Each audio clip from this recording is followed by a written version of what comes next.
And there's a proposal also to include yung non-debilitating.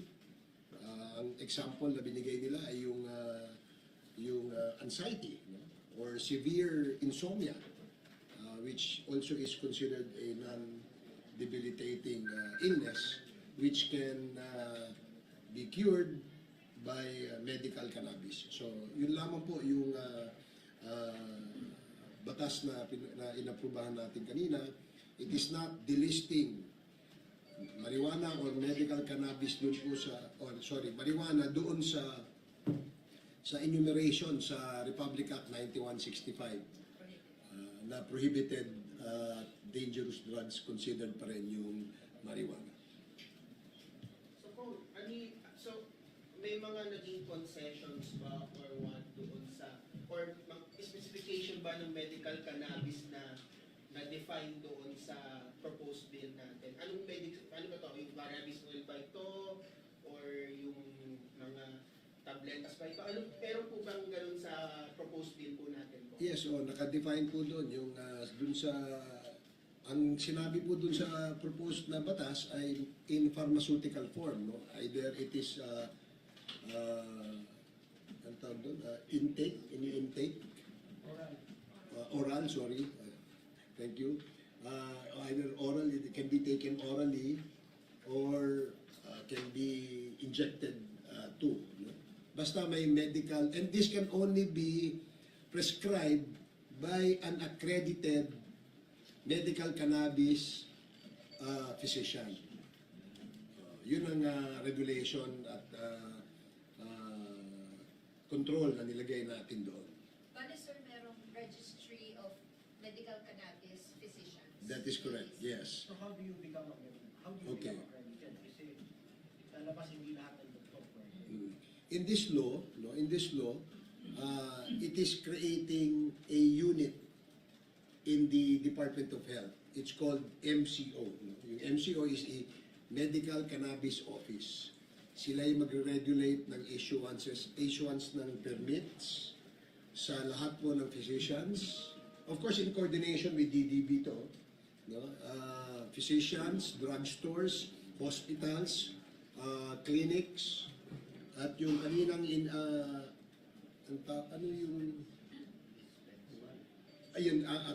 acquire, what they call it something, it's something new. It was a amendment kanina, dispensary. Parang dispensary for this particular medical cannabis. So, maigpit pa rin po ito in the sense that there's a strict regulation, no, as far as the practitioners who can issue prescriptions. Sir, yung cannabis is easily available in the States. So what if someone brings a prescription from an accredited physician, buys there, and then comes to the Philippines? So hulihin ba siya sa airport?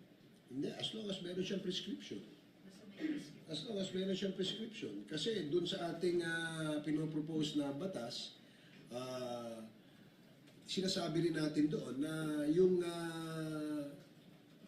medical cannabis practice in other countries, medical in pharmaceutical form, o yung medical, yung cannabis mismo in pharmaceutical form is also allowed, provided that you have the prescription. Kung meron kang prescription, allowed yun. Ibig sabihin, you are experiencing something, or you are probably a patient of some illness that is considered to be under the law, debilitating, at saka yung non-debilitating din. Sir, anong penalty for, kunyari, a patient who pays a physician for a prescription? Anong penalty sa kanilang lalaki? Pagka nag-overprescribe? Pag nag-prescribe sa hindi dapat bigyan. Well, may penalty doon. Under the... Babayaran ko yung doktor. Pili naman ng reseta. Okay. Merong penalty in the law, in the proposed law, a fine of 1 million for the physician and 500,000. Sorry. Ayun. So may kopya ba kayo dyan? There's a corresponding fine at saka since it's a criminal offense, meron ding meron ding karampatang kulong. Kasi naging contentious po sa hearing, di ba yung amount? Kasi merong mga sobrang napapakala. Oo. Well, ang isa sa naging contentious talaga doon, yung overprescription ng isang physician. Kumbaga, mag-hoarding ng ganito. Diba? So, may limitations po yun. No? Ang limitations niyan,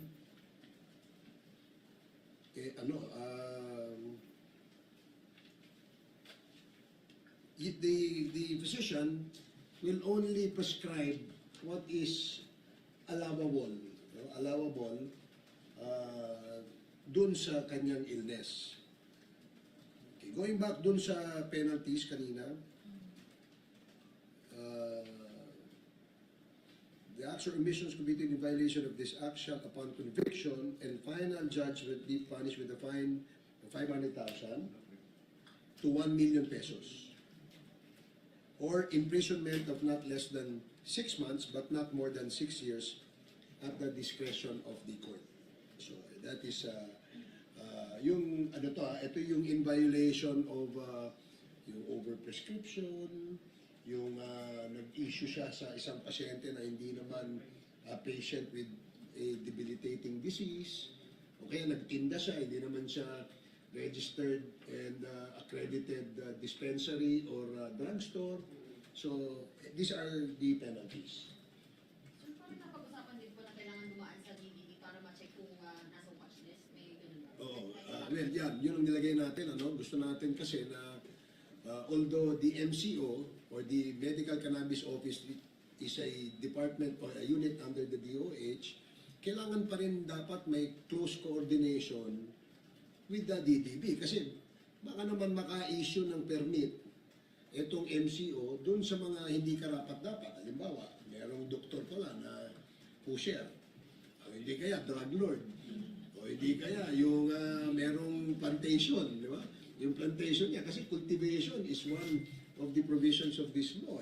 You're allowed to cultivate provided meron kang compliance dun sa requirements, no? Isa doon, siyempre, kailangan may clearance ka na hindi ka kumbaga may clearance from DDB na hindi ka either user or pusher.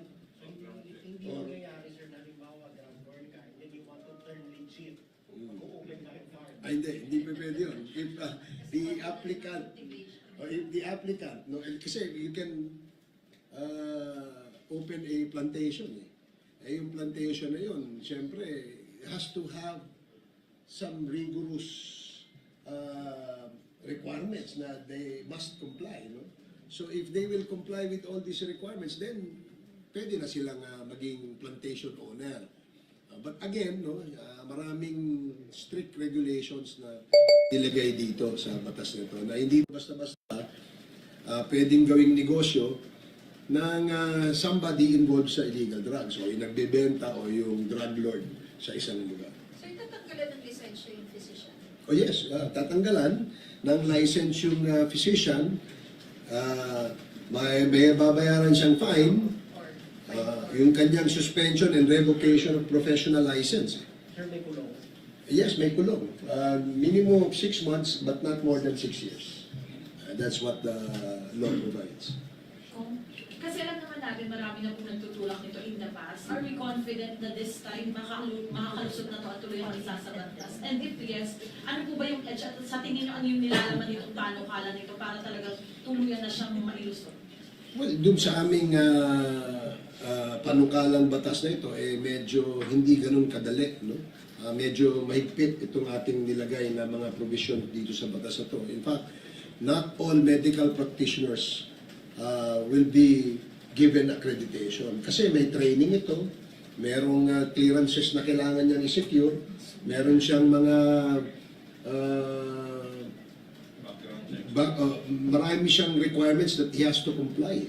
And the requirements that is being asked of the applicant, hindi ganun kadaling kunin. You know? Remember, all medical practitioners, di ba, bago baka pag-issue ng prescription, kailangan niya ng license, yung S2, yung S2 license, no? Especially kapag regulated yung yung ini-issue niyang gamot. Diba? So, by securing that S2 license, it's not very easy to secure that. Maraming requirements na kailangan niya munang isubmit at ipasa bago siya mabigyan ng ganung lisensya. Sir, clarification lang, nabanggit mo kanina na approved na ng Mother Committee. What about the Committee on Health? Yes, it is a, by the way, I'm sorry if I forgot to mention, it is a joint meeting, committee hearing of the Dangerous Drugs Committee at saka yung Committee on Health. So, we were unanimous in approving the TWG committee report. So, we will now go back to the Mother Committee in the subsequent hearings of the Committee on Dangerous Drugs and we will approve and adopt this. So, kung wala nang, basically parang it's already, ito na yung maging batas na lalabas if ever man na i-refer ito sa Mother Committee. Kung meron pa po ba mga possible changes na ilapit sa inyo during the hearings? Wala na. I think kanina it was already extensive and comprehensive enough, no, na nandun yung mga authors, no, that actually agreed to some compromise dun sa kanilang bill na wala dun sa ibang authors, no. So ano na to, it's a mix of all the bills. If I'm not mistaken, 10 yung nag-propose ng medical cannabis bill.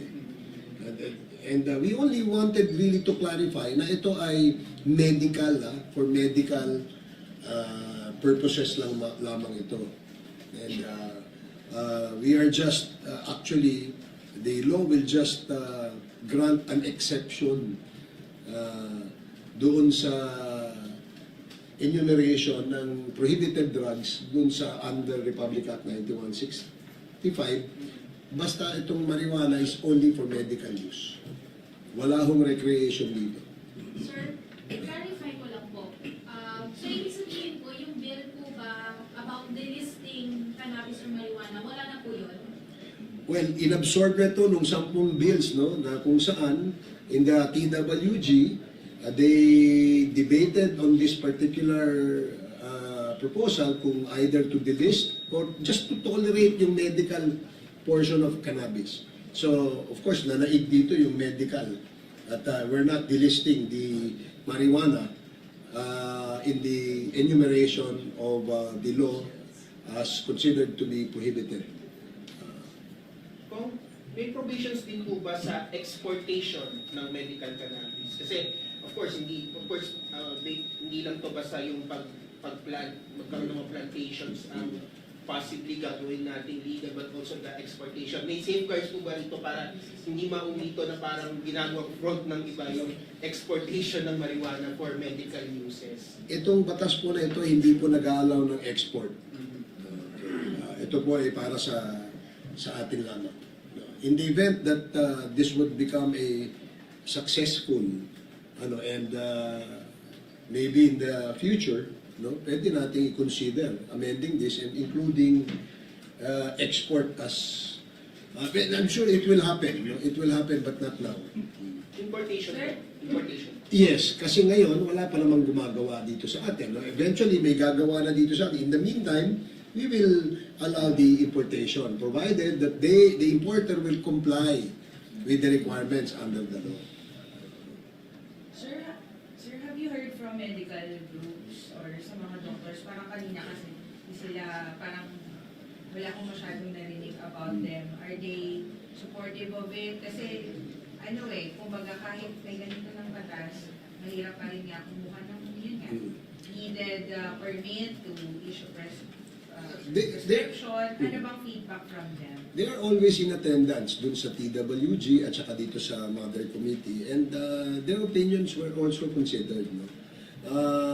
But ang ating kasi, as we speak today, no, DOH has an administrative order allowing yung compassionate, what do you call that? Compassionate special permit. No? Hindi na kailangan ng CSP na yan kapag ito ay naging batas. No? So, ngayon nga, in fact, hindi nga batas yun administrative order lang and that can be questioned. Later on, we will look into that also. So, yung tanong na ito ba ay magbibigay ng what you call this, ng solusyon dun sa mga problema, mga sakit, no, na ano, apparently, sabi ng mga practitioners, meron testimonies na nakakagamot. So, we're just opening the floodgates para magkaroon po ng mas malalim, mas matibay, mas komprehensibo pang pag-aaral dito. But we have to allow this para matesting kung ito ba ay epektibo. So it seems nasa SMNI hearing na raw si Deputy Speaker. Okay. So that means so. Sumunta na po tayo sa chat. Okay. O sige. Sir, ano pong backup plan sa pagkakaroon? Ano backup plan ng House? Kung sakali talagang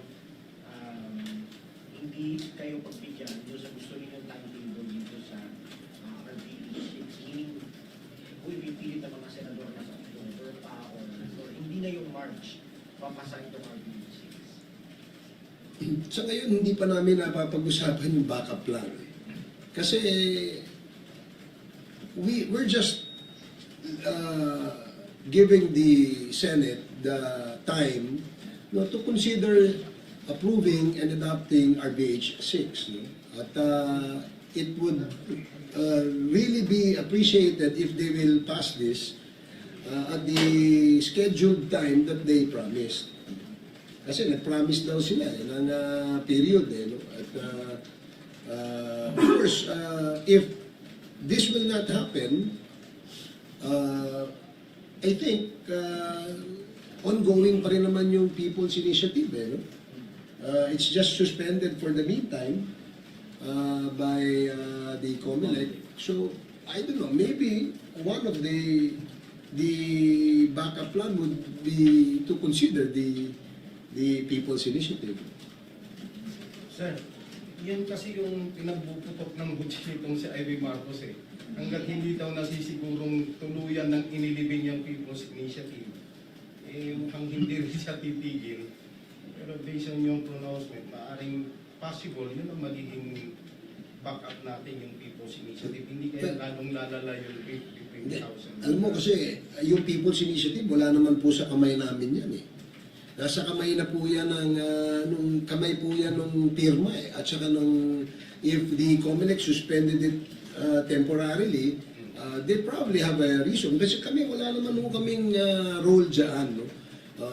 Ang sinasabi lamang po namin na marami na pong quarters no, nagsasabi na kailangan tingnan natin yung pag-amenda ng economic provisions ng ating saligang batas. No? Yung League of Governors, League of Municipal Mayors, Chambers of Commerce in the different provinces, business community, Makati Business Club, almost practically all sectors that are pushing for it feels that this is a necessity na magkaroon tayo ng pag-amenda ng ating saligang batas. No? Eh dapat pakinggan natin ito dahil hindi naman ito clamor ni Congressman eh. Di ba? Clamor po ito nung maraming sektor na nagpahayag na ng kanilang kagustuhan na amendahan itong ating saligang batas. Di ba? As to how we're going to do it, yun ang dapat nating ma-resolve. Kasi we have different opinions eh, with the Senate. No? Sabi nila, some people believe that voting must be separately. In the House naman, there are also people or members of the House who believe separately. There are also people who believe jointly. So, different yung opinions. Paano natin i-resolve ito? Sir, anong take ng House of Representatives, especially, for example, you, doon sa proposal ni Senator Angara na para ma-resolve yung ganyang issue kung ano, voting separately or jointly, isama sa plebiscito sa 2025. Let the people decide.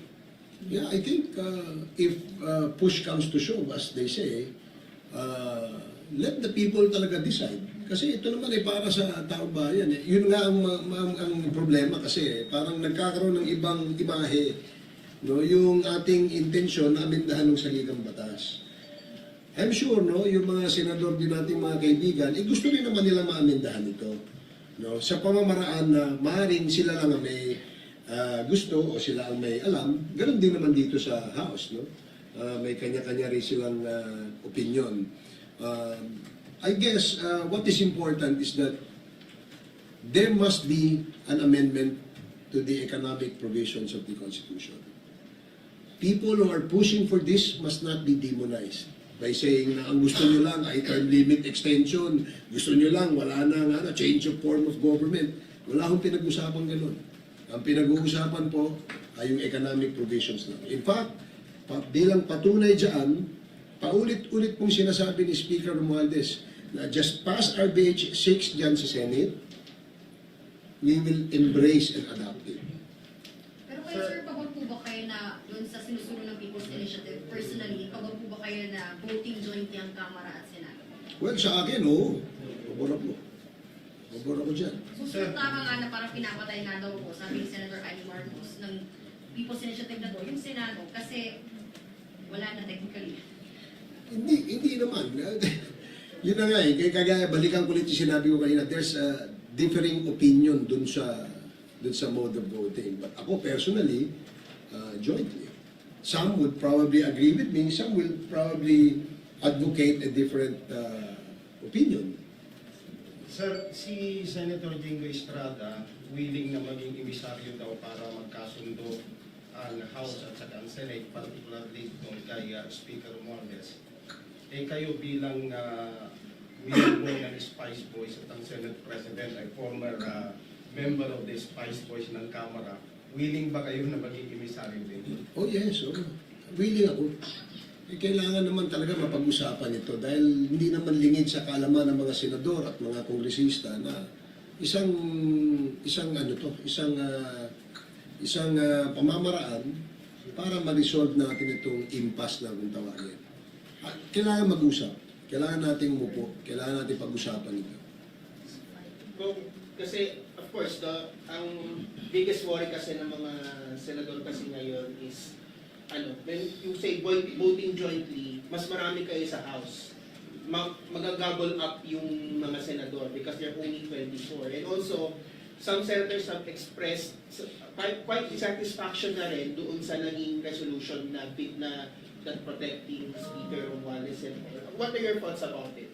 Well, my thought, where my opinion is based, is that my interpretation of the Article 17 of the Constitution, 3/4 of all its members. Yun ang voting Di ba? Some members will not agree with me. Kasi in other article, yung Article 6 yata, yung Legislative Department, sinasabi naman doon na voting separately. So it's again, a matter of, ang question nga dito, paano natin i-interpret ito? Let the people decide. And perhaps, that is the reason why the advocates of People's Initiative is pushing for it. Diba? Kasi they probably have become exasperated with the delays. Kasi yung 18th Congress, nagpasa ang lower house ng RBH 2. Sinabi dun sa RBH 2, kumuha tayo ng CONAS, Constituent Assembly, amendahan natin economic provisions, hindi gumalaw. Ngayong 19th Congress, nagpasa tayo ng RBH 6. Ang pinopropose natin ay CONCON. Ngayon, at least gumalaw na kahapon. Isang araw. Hindi ako nagkakamali. So, let's see. I'm sure everybody will agree na kailangan talaga nating silipin, pag-aralan, at amendahan itong restrictive economic provisions ng ating saligang batas. We want to be globally competitive. Maraming kailangan nauunahan na tayo ng ating mga kapitbahay. While some quarters will say, di naman ito karera wala namang problema kung mag-una. Hindi yun this will affect the lives of the Filipino people. Just imagine the opportunity lost na napunta sa Vietnam instead sa Pilipinas. Yung pagtatayo lang ng mga kumpanya na sana nakapag-empleyo ng ating mga kababayan, Pilipino. Nawala sayang Naunahan tayo ng Vietnam, nasa likod natin ngayon ay Myanmar. Huwag na natin hintayin maunahan pa tayo ng Myanmar. Sir, will open the floodgates for other amendments in the future. Maybe this time yung economic provision po. Pero in the near future daw po, masusundan to ng sa mga policies. Okay, etc. yung political provision. Yes, sir. O hindi naman siguro bawal tingnan yung political provision. Di ba? Yung term of Wala bang epekto yung eleksyon na halos kada taon may eleksyon ng Pilipinas doon sa ating ekonomiya? How much does the national government spend for an election? O let's say, for instance, noong 2022, magkano ginastos natin dyan? Diba? 2023, barangay elections, magkano ginastos natin dyan? Hindi ba may epekto yan sa ating ekonomiya rin? If the national government spends a significant amount of money para sa mga ganyang exercise, diba? Parang, teka muna, tingnan natin. Pangalawa, hindi ko sinasabing ayoko ng eleksyon, ha? Ako, siyempre, gusto natin eleksyon, demokrasya yan, eh. Yung termino ng ating senador, di ba 6 na taon yung isang termino nila? Samantala, ang termino ng isang kongresista ay 3 taon. Tama? Meron ba kaming diferensya sa trabaho? Maaring merong magdadahilan na ang diferensya because we are elected nationwide. Diba? Why don't you try running in a district? Sino ba yung may direct na sa tao? Di ba mga kongresista? But it's not a contest between who is better, the senator or the congressman. My point being is that kung titingnan yung political provision, tingnan na rin natin yung number of years ng termino. Bakit magkaiba yung Senate sa termino ng kongresista? Parehas naman kami ng job description. Di ba? Sir, does it mean po ba na kinokonsidera po ng Kamara na instant death sakaling mag-amyenda na Hindi. sa ligang batas na gawing 6 years yung mga congressmen? Sa ngayon kasi hindi namin pinag-uusapan yan, honestly. Ang pinag-uusapan ay economic restrictive, economic provisions lamang ng ating saligang batas. Gusto nating pakita yung pagiging sincere ng House. Economic provisions tayo because we strongly believe that if we lift all these restrictive economic provisions, this may provide business opportunities for foreigners who would want to invest. This will provide employment to our Filipino people. Yun lang naman yung intention natin dun, eh. If you open it up, siyempre maraming magagaling dyan, maraming mag-oppose. Ang point ko yung sa tanong ni kanina is that yung political provisions is not far doon sa nangangailangan din ng pagsilip o yung pag-aaral. Di ba? Yung pagpalit ng struktura ng gobyerno, hindi naman pinag-uusapan yun, eh. Yun lang, taon-taon may eleksyon. Yung ba ay may epekto sa atin? Pero kung if ever man na mapasa, if ever man na hypothetically mapasa itong economic provision to, is the Congress ready to possibly open the floodgates for possible political amendments sa political provisions? Once na mapasa, hypothetically, or itong mga provision sa economic provisions? Well, my answer to that question is we will cross the bridge when we get there. Hypothetically din. Kasi hindi ba eh. Actually, ang pinag-uusapan natin ngayon, ay economic lang eh. Economic naman talaga. Yun naman talaga ang intention. In fact, even in the RBH 2 and RBH 6, we never discussed na magkailangan ng amendahan yung political provisions. Nakatutok lamang tayo dito sa economic provisions ng ating saligang batas. Sir, since nandiyan na si Okay. Speaker JJ, yung tanong ko kanina pala, pagbalik ko lang, anong backup plan ninyo kung halimbawang hindi ibigay nga ng Senate yung timeline na kaninang kinumit na by March ay ipapasa yung RBH 6? Anong gagawin ninyo? Number one, the March timeline was not imposed by Congress. It was stated in one of the press cons of Senate President Mick Subiri na matatapos nila by first quarter. So kami umaasa pa rin na matatapos nila yung deliberations, matatapos nila yung passage, matatapos nila yung legislative work given that timetable. Although, of course, Senator Angara gave a different timetable. So with respect to how the House will react, siguro tama yung sinabi ni Ace kanina. I don't know if it was the question that he was pertaining to. we'll definitely cross the bridge when we get there. Because right now, hindi pa ito napag-uusapan ng leadership ng Kongreso. So, I think it's one of the topics that we will have to discuss. No?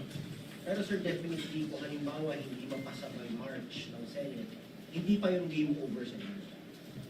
Well, I don't think so. I mean, it's never game over, especially for me, no? Kasi ako naman, I've always been consistent with my stand that, we really need to amend our Constitution. So, and it's not the end of the fight. We still have a lot more opportunities moving forward. Kaya nga kami natutuwan na finally, nagkaroon ng pagkakataon sa Senado na mapag-usapan. At siguro kung nasusubaybayan niyo po yung hearing sa Senado, nakikita niyo na base na rin sa mga sentimento, opinion ng maraming ekonomista na kailangan po talaga natin buksan ang ating ekonomiya sa pagpasok ng foreign direct investments. And unfortunately, one thing that we need to realize, we're losing the race. Kung dati, ang pinag-uusapan po natin ay kailangan natin sumabay, ngayon, ang kailangan na natin ngayong gawin ay humabol. Dahil marami sa mga kapitbahay natin, nauuna na pagdating sa kaunlaran at progreso sa kanilang mga bansa. Yes. Your thoughts po on Senator Angara saying na isabay na lang natin yung botohan ng Chacha sa October 2025 and yung national and local elections. Kahapon sinabi ni Majo Manix na hindi mo siya payag doon kasi gusto nila single issue lang ang maging focus ng mga tao pagdating ng election. Kayo po DS and maybe kung meron din po kayong thoughts about it kung sinabi ko po sa possible isabay na lang yung voting ng Chacha sa 2025. I think it would be an unwise decision na isasabay ito sa midterm elections. Why? You will politicize the Constitution. When in fact, what you want to do is when people to vote, let's vote on this Constitution alone. Kasi pag isasabay mo to sa halalang panlokal, syempre dyan na sasama yung local issues. May kasamang damdamin, may kasamang mga ibang relasyon na mga bagay-bagay na hindi dapat makontaminate yung Constitution. And it is important for the people to decide on the fate of the nation without any bias whatsoever. And unfortunately, when you include discussions of amendments into the midterm elections, magkakaroon na po ito ng bias. Kaya ako, ang posisyon ko, mas maganda na agapan natin to, huwag natin isasabay sa halalan sa 2025 para ang atensyon ng tao ay nakafocus lamang sa iisang tanong. Sila po ba ay pabor at hindi pabor sa amendments ng ating Constitution? And I think Ace would have Yeah, that's the same position that I will take. No? In fact, huwag natin i-confuse yung issue dun sa hingi ng boses ng taong bayan dito sa panukalang amendahan yung ating saligang batas. Napaka-importante. This is a very important piece of legislation. Ito ay no less than the fundamental law of the land ang ating inaamenda. Hindi ito ordinaryong batas lamang na ipapasa ng Kongreso. So dapat dito ay may focus dun sa usapin. Huwag nang haluan ng iba. Gaya nung sinabi ni JJ, pagka naisabay ito sa local election, marami na pong kahalong damdamin. Yung iba dyan, relasyon na lang, di ba? Kasi in the local election, people vote for you because you're friends with the voter. Those who hate you will definitely not vote for you. So may relasyon na dun. No? Pero ito, dapat hindi mailihis talaga yung usapin tungkol sa saligang batas.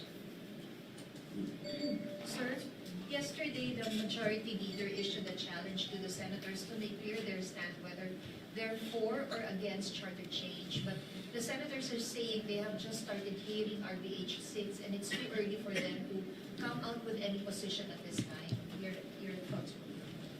To me, of course, we respect their opinion on this issue. No? Hindi naman din ganun kadali para mag-decide. No? Let's give them enough time to appreciate because this is the first time that they're going to discuss the RBH. Unlike in Congress, we've been passing all this RBH since 18th Congress. Imagine, 274 authors, those who voted in favor of the RBH 2, at yung RBH 6 naman in the 19th Congress, 302 members co-authored, hindi lang bumoto. So, I guess it's just right to give them enough time. Yes. So I do share the sentiments of Majority Leader Manix, and at the same time, I do share the sentiments of ACE. Kailangan kasi natin siguro tingnan na we're running out of time. You know? This is not something that we need to prolong. So the faster the Senate can act on this, the faster we can move forward. But we cannot be in a situation where we're guessing. We cannot be in a situation na we're on a gridlock and deadlock. Kasi ang nakasalalay po dito ay oportunidad na sana pumasok sa ating bansa. Huwag natin kakalimutan, mga kasama, na just by mere passage of the economic provision amendments, it doesn't mean na automatic yan na papasok na agad yung mga investors. Siyempre, pag naipasa natin yun sa ating saligang batas, gagawa pa tayo ng mga batas para siguraduhin na maiaakit natin sila dito papunta sa atin. So matagal na namang proseso yon. At habang tumatakbo yung mga proseso na yon, more and more opportunities coming to the countries are moving towards Thailand, are going to Indonesia, are going to Vietnam. So what's important here, I think, is the element of time. So I do concur with ACE, and I do concur with Manix. What's important here is that we're ready to fast-track the deliberations so that kami sa House can act accordingly base sa ilalabas ng Senado. Sir, would you also like to react to the Senate Majority Leader's reply to the House Majority Leader? Ang sabi lang po ni Senator Villanueva about the challenge by Congressman Delipa is, who is he? Yun lang po ang reaction ni Senator Villanueva. May ganun ba? Would you... May ganun. Yes, I clarified with our Senate reporter if he had said something else after that, but that's the only quote. Okay. Well, again, this is where parliamentary courtesy should come in. No? You know, we respect. There must be some respect in the opinion of the member. So, huwag nating umpisahan ng ganyan kasi hindi magandang pangitain yun. Ika nga. If the majority leader has posed a challenge to them, it is because he is just thinking that the proposal is an urgent proposal and it should be addressed, if possible, as soon as possible. Di ba? Huwag nating i-delay na ano. Kasi yun nga, kagaya nung nabanggit ni DSJJ, kailangan baka maunahan na tayo ng ating mga kapitbansa, no? Doon sa mga investors na gusto nating makuha sa ating bansa. With respect doon sa opinion ni... Sino nga ulit yan? Sir, yan na ba yung quote namin? Sino nagsabi? The Majority Leader of the Senate, Sir, Senator. Sino yun? Thank you, sir. I mean, look, it was the Majority Leader of Congress who they know each other. So, let's not, this is why kami sa Congress, gusto namin i-elevate yung discussion. Pag-usapan natin yung merits nung amendments. So I mean, I would like to remind the good Majority Leader of the Senate na wala naman tayong name-calling at pagmamaliit. Marami na nga nasaktan dun sa mga sinabi mo nung nakaraang linggo, dadagdagan mo pa. So I think what's better for us is to move forward the discussion and push through with hastening the passage of RBH 6. Pero ganyan po, yung ganyan mga, yung political, yung back and forth na mga quotes from both ends, hindi po ba parang it's flares up again the tensions between the two houses kasi ito na naman ulit tayo na nagbabangay na naman ulit tayo na may name call na naman. So, I mean, what gives po itong naging... Opinion lang naman siguro ng isa yun eh. Di ba? What is important is the opinion of the majority. If he is speaking that way, baka kanyang sariling opinion lang yun. I don't know if his friends in the Senate will share the same opinion. Just the same dito rin sa atin. Di ba? As much as possible, dapat nga iwasan yung mga ganon, no? Yung mga ganong comments, no? Kasi nga, dapat mag-usap. Alam naman nila yung importance ng ating tinutulak. And in fact, most of them, actually, when they were members of Congress before, they were also pushing for the same. Diba? What makes it different now that they are in the Senate? Whether you're a party list congressman or a regular district congressman, it doesn't really matter. The fact remains that there is a need to look into amending the restrictive economic provisions of the Constitution. Ang main objective naman, hindi naman para makinabang yung congressman o yung senador dito eh. Para to sa taong bayan. Huwag na nilang haluan ng kung ano pang mga suspetsa. Kasi it's not healthy. Hindi kaya gumagawa na lang ng paraan yung Senate leadership kasi hindi nila kaya kunin yung 18 sa boto. As far as the numbers na kanilang kasi apparently ngayon lang nila pinag-uusapan yung RBH 6, di ba? Yeah. Siguro as they go along, makita nila na there is light at the end of the tunnel and they might realize na dapat suportahan itong panukalang ito. Kongfar, sorry. When asked po kanina earlier si Kongfar with regarding po sa backup plan ng House kung hindi pagbigyan ng timetable ngayong March, he said po, quote, I don't know, maybe one of the backup plan will be to consider the People's Initiative. Meron po ba tayong may communication or ano po ba instruction ni Speaker po sa regarding? Well, the Speaker has not given any instructions. Of course, ang instruction ni Speaker, let's wait for the Senate, let's urge the Senate to work faster, and whatever output the Senate will come up with, we will embrace and we'll move forward with it. But ang aming pakiusap lang, huwag naman natin patatagalin, di ba? I mean, let us know so that we can move forward because, we can't say na we have option 2, option 3, option 4 without actually knowing what the outcome would be. Of course, what we want is that the Senate and the House will see eye to eye in agreeing that we need to amend the Constitution. That's basic and that's fundamental. And that's the very reason why they're discussing RBH 6. So, kami naman sa House, alam niyo naman yung position namin. We've already manifested this last year when we passed our version of the RBH 6. Economic provisions lang ang nakasulat doon. Yun lang ang gusto namin pag-usapan. At sana, pagdating naman sa Senado, makita din nila to. So, with respect doon naman sa People's Initiative, I have no comments on that. But what my personal opinion is,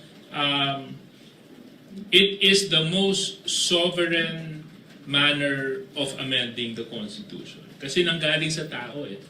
Hindi tulad ng CONCON na ihahalal mo yung delegates, hindi tulad ng CONAS na magbubuo kami bilang isang Constituent Assembly, yung People's Initiative, at least, mismong sentimiento ng tao na umakyat papunta sa level ng legislation in order to push for amendments. So, but of course, that's my personal opinion about that. But we are still on track, waiting for the output of the Senate when it comes to this matter.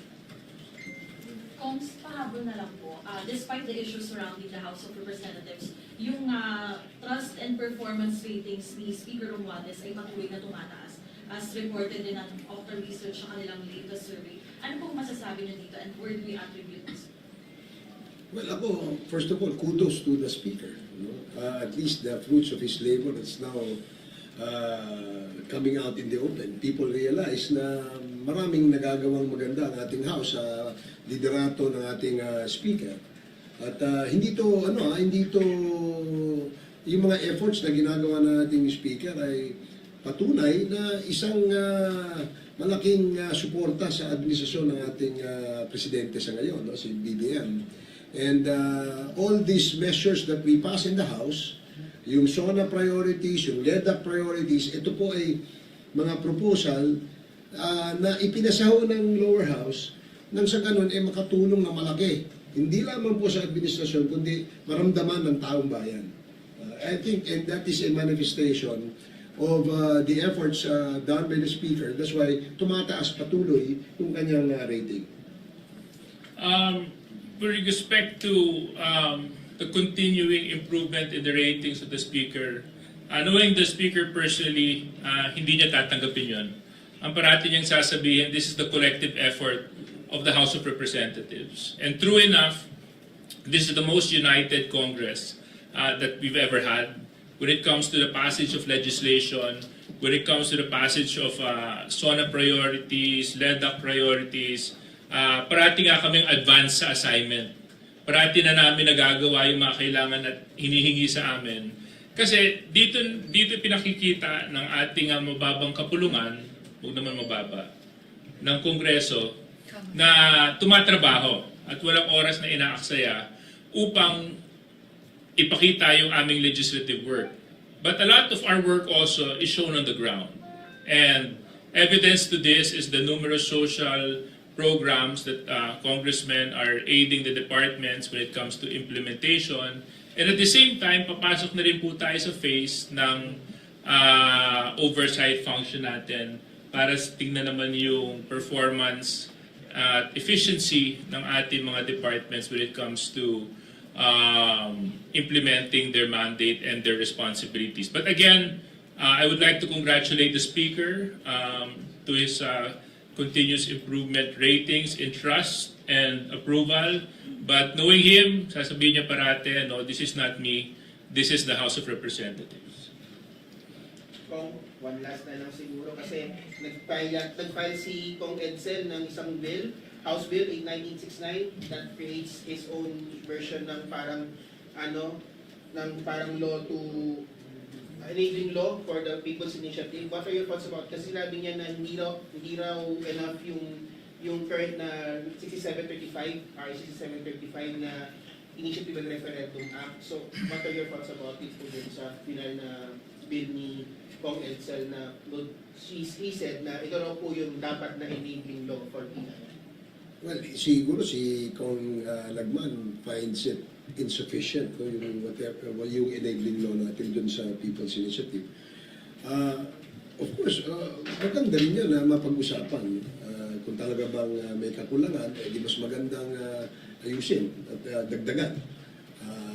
Pero as it is, no, I think hindi isa ngayon kasi ginagamit na nga natin yung pamamaraan na yan. So, yung ibig pong sabihin niya na pag-aralan po yung mabuti at ginamit bilang basihan dito sa pagtutulak ng People's Initiative. So, I guess it may probably provide more information and more provision later on. But as it is now, it seems that it is sufficient, it is complete. Therefore, that is the basis that the advocate group is using. I agree with Ace 100%. I think it's sufficient and I think it's complete. Although if Congressman Edsel has a different view and perspective on this matter, then I'll be happy to listen to it during committee deliberations and briefings. But we of course we can't preempt that. So until that bill is deliberated on, kasi hindi ko pa rin nakikita yung mismong nilalaman ng bill. So antayin na lang natin ma-deliberate sa committee level. Thank you. Okay. Salamat, salamat. Thank Okay, you. thank you. May explanation. Yes, sir.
Congressman.